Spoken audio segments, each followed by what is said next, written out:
certain of themselves, that they become quiet within and begin to think of the miracle that is taking place in their bodies. I think that what is happening to me is so wonderful. Not only what can be seen, but what is taking place inside. Each time it has happened, I have a feeling that I have a sweet secret. And in spite of any pain, I long for the time when I shall feel that secret within me again. It's me. Wake up, everyone. Meet's here.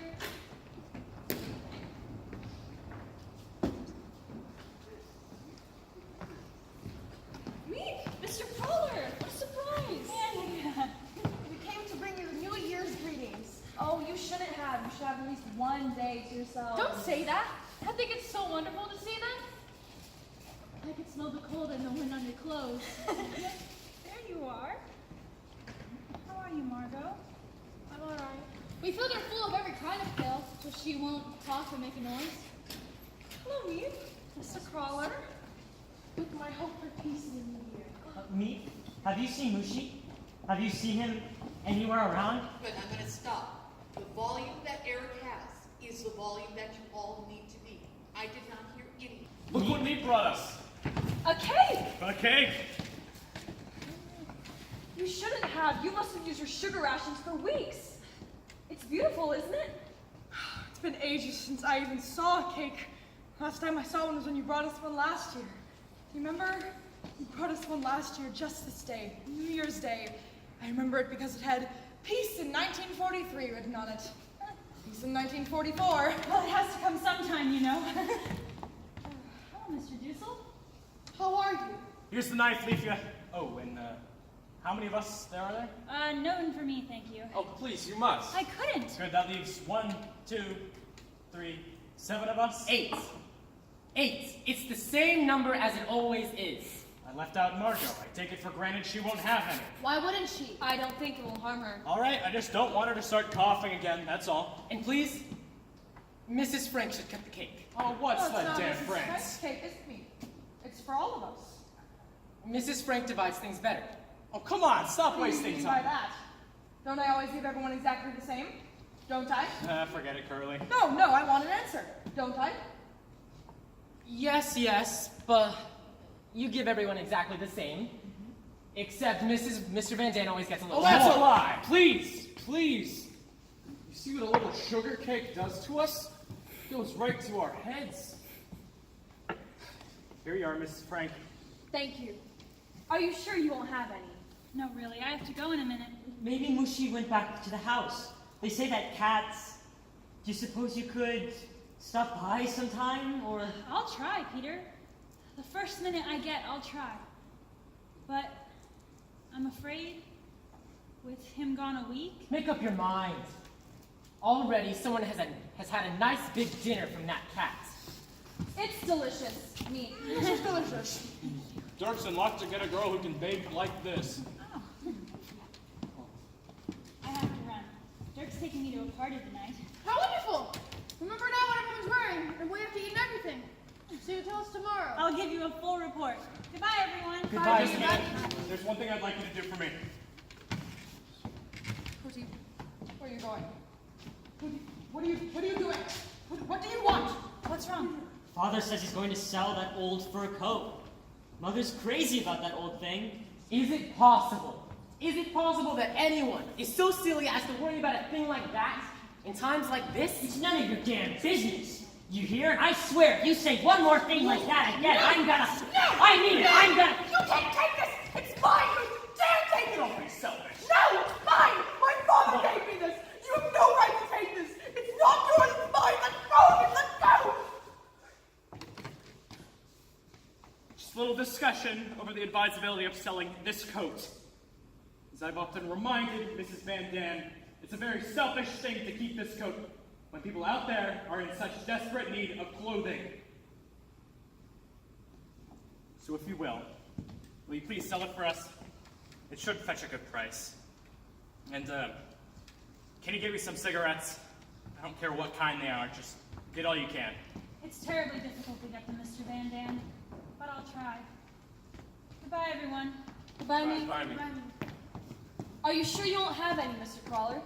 I'd better not. Are you still feeling badly? What does your doctor say? I haven't been to him. Now, Mr. Crawler. Oh, I've tried. But you can't get near a doctor these days. They're so busy.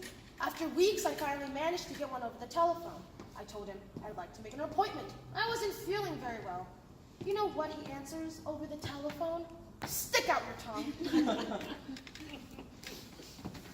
I have some contracts here. I was wondering if you'd like to look over them. Of course. If we could go downstairs. Of course. Will you forgive us? I won't keep him but a moment. What's happened?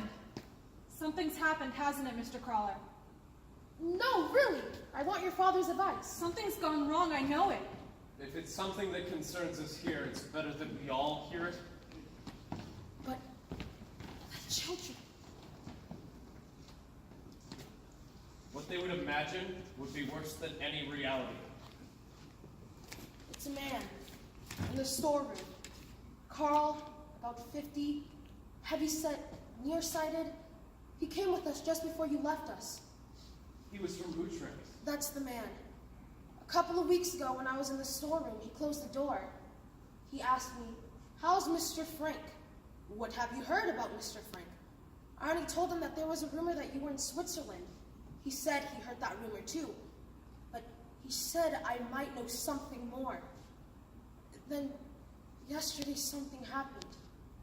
He brought some invoices at the office for me to sign. As I was going through them, I looked up. He was standing, staring at your bookcase. Then he asked for more money. 20 guilders a week. Blackmail. 20 guilders. Very modest blackmail. That's just the beginning. You know what I think? I think he was the thief that was down there that night. That's how he knows we're up here. How was it left? What did you tell him? I said I had to think about it. What shall I do? Take a chance on firing him or giving him the money? Or what? For God's sake, don't fire him! Pay him what he asks. Keep him here, where you can have an eye on him. Is it so much he's asking? What are they paying nowadays? He could get it in a war plant. This isn't a war plant. Mind you, I don't know if he doesn't know or if he really knows. Offer him half, and then we'll soon find out if it's blackmail or not. And if it is, we have to pay it, haven't we? Anything he asks, we have to pay. We'll decide that when the time comes. This may be all in my imagination. You get to a point these days where you suspect everyone and everything again and again. On some simple look or word, I found myself lost, and There's the telephone. What does that mean, the telephone ringing on a holiday? that's my wife. I told her how to go into my office and get some papers, to look over them, to call me after when she got out of church. I'll offer him half then. I'll hope for the best. Goodbye, Mr. Goodbye, Mr. Crawler.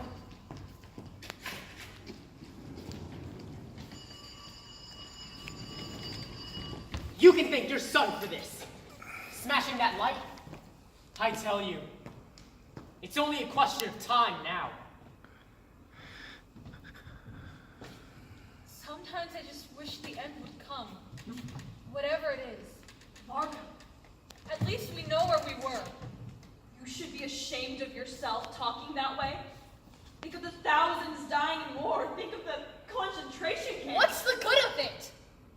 Thinking of misery when you're already miserable, that's stupid. And- we're young. Margot and Peter and I, you've grown ups have had your chance. If we start to think of all the horrors in the world, we're lost. We're trying to hold on to ideals when everything, ideals, hopes, when everything are being destroyed. We weren't around when all this started. It isn't our fault that the world is such a mess. So don't try to take it out on us.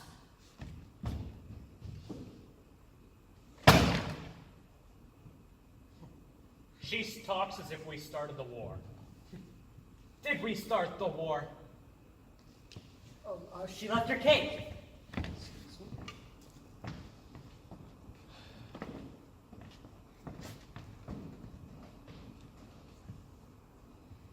You left this. Thanks.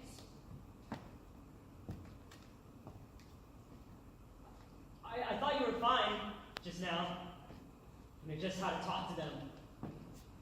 You know, just how to say it. I can never think, especially when I'm mad.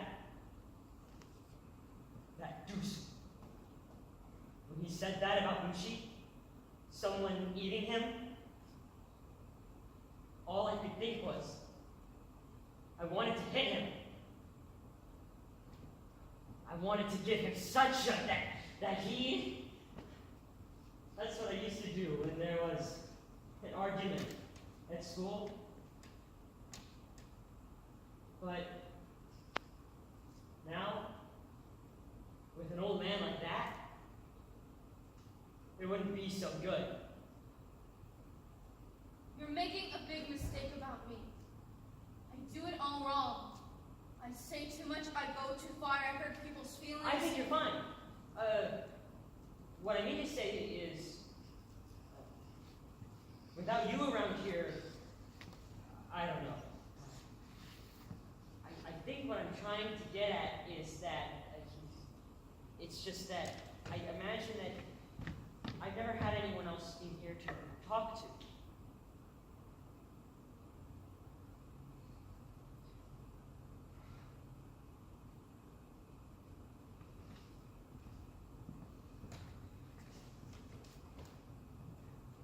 Do you mean it, Peter? Do you really mean it? I said it, didn't I? Thank you, Peter. You've got quite a movie star collection. Would you like some? I could give you some. Hang up in your room? Heaven knows, spend enough time in there. Doing heaven knows what. It's easier. A fight starts or an argument, I duck in there. You're lucky. Having room to go to. His lordship is always here. I hardly get a minute alone. But whenever they come in on me, I can't look away. I stand there and take it. You gave some of it back just now. I get so mad. They form their opinions about everything. But we're still trying to figure them out. We've had problems that no other people our age have ever had. And just when you think you've solved them, something comes along and bang. You have to start all over again. At least you've got someone you can talk to. Not really. Mother's. I never talk about anything serious with her. She doesn't understand me. Father's fine. We can talk about everything. Everything but one thing. Mother. He simply won't talk about her. I don't think you could get intimate with someone if he's holding something back. Do you? I think your father's fine. Oh, he is. He is, Peter. He's the only one who's ever given me the feeling that I have any sense. But anyway, nothing could be the place of play and school and friends of our age or near our age. I suppose you miss your friends and all. It isn't just. It's funny. You and I, we've been seeing each other every minute for a year and a half, and yet this is the first time we've ever talked. It's good to have someone to talk to let off steam. Well, if you ever want to let off any steam, you can come into my room. Well, I sure work up an awful lot of steam, so you'll have to be careful how you say that. It's all right with me. Do you mean it?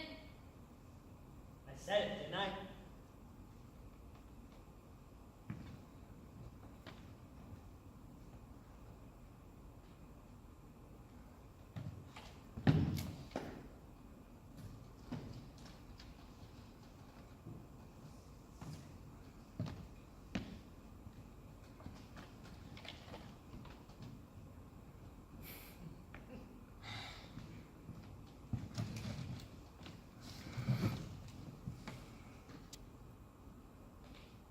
We've had bad news. The people from whom we've got our ration books have been arrested. So we've had to cut down on our food. Our stomachs are so empty that they rumble and make strange noises, all in different keys. Mr. Van Dan's is low and deep, like a bass fiddle, and mine is high, like a flute. As we all sit around waiting for our supper, it's like an orchestra tuning up. It only needs Toscanini to raise the baton.